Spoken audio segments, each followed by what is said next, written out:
Le fonctionnement de l'œil. Nous avons vu en classe que l'œil est un organe qui est complexe, et pour comprendre son fonctionnement, les scientifiques font appel à un modèle simplifié, qui s'appelle modèle réduit de l'œil, dans lequel on étudie l'œil à travers trois objets, un diaphragme qui joue le rôle de l'iris et qui a donc pour fonction de moduler la quantité de lumière qui rentre dans l'œil, une lentille convergente qui joue le rôle du cristallin et un écran qui joue le rôle de la rétine. L'objet important dans le modèle, donc, c'est la lentille, celle qui permet la formation des images. Il existe différents types de lentilles. Une lentille divergence à bord épais et symbolisée par une double flèche conversée, et les lentilles convergentes à bord mince et symbolisées par une double flèche normale. Nous utiliserons aussi dans la représentation symbolique un axe qui traverse la lentille en deux, qui s'appelle axe optique, et nous aurons aussi besoin du centre de la lentille qu'on appelle centre optique. Intéressons-nous donc aux lentilles convergentes, puisque le cristallin est une lentille convergente. Nous voyons que cette lentille a pour conséquence de faire converger derrière elle les rayons de lumière qui entrent dans elle.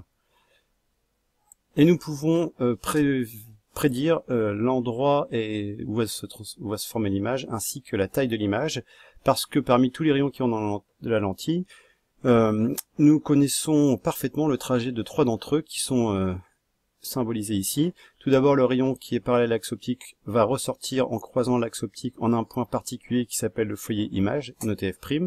Puis le rayon qui passe par le centre de la lentille ne sera pas dévié. Et le rayon qui passe par le foyer objet F, qui est le symétrique en fait de F' par rapport à O, lui va ressortir en étant parallèle à l'axe optique. Ces trois rayons, là où ils se croisent, ça correspond à l'image de B1, qu'on appelle ici B2. Voilà, et l'image de A1, puisque A1 est sur l'axe optique, son image sera aussi sur l'axe optique, donc juste au-dessus de B2. Voilà, donc nous pouvons ici, dans ce cas, prévoir que l'image sera à cet endroit-ci, et sera, a priori, plus grande que l'objet, et surtout renversée. Voilà, donc il y a un point qui est important dans une lentille, c'est son foyer F', qui donne en fait, qui nous donne l'idée de savoir si la lentille elle est très convergente ou pas très convergente. En fait, si le point F' est proche du point O, alors la lentille sera très convergente, parce que les rayons convergeront très vite derrière elle, et au contraire, si le point F' est loin derrière la lentille, eh ben ça voudrait dire que la lentille est peu convergente. Donc ce qui est important en fait, c'est la distance entre O et F', cette distance qu'on appelle distance focale, et que l'on note tout simplement F minuscule prime.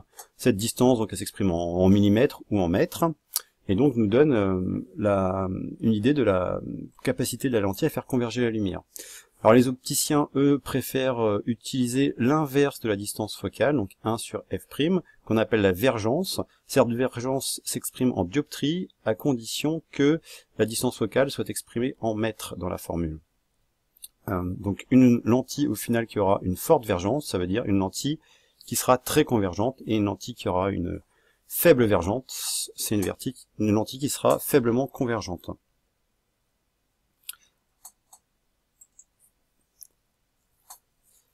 Regardons une petite animation pour voir donc la formation des images. Donc on retrouve ce que je viens de dire. Un petit cas particulier, c'est quand l'objet est à l'infini.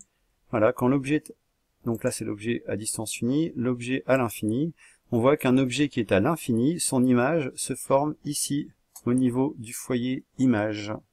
Voilà, alors, on retient cette petite information. Alors, parlons un petit peu de l'œil normal. Un œil normal est dit hémétrope. Regardons un petit peu comment il fonctionne.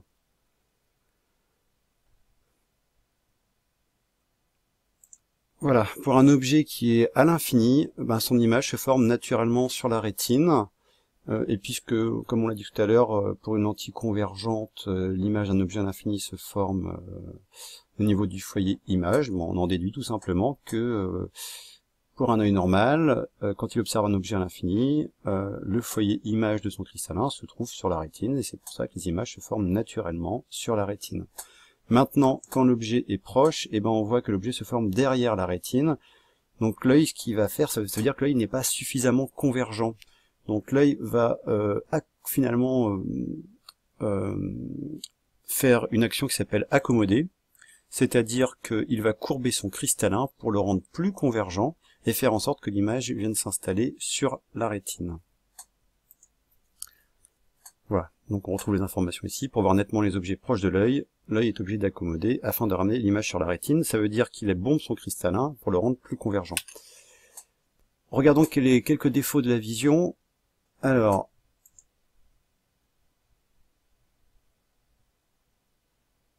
tout d'abord, pour un œil myope, eh ben, l'œil myope, c'est un œil qui est trop convergent. L'image se forme, a tendance à se former devant la rétine. Et donc, pour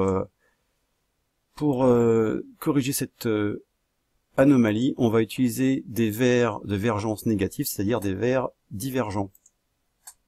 Alors, on trouve l'information ici. Pour l'œil hypermétrope, c'est l'inverse. L'œil n'est pas assez convergent, donc l'image a tendance à se former derrière la rétine.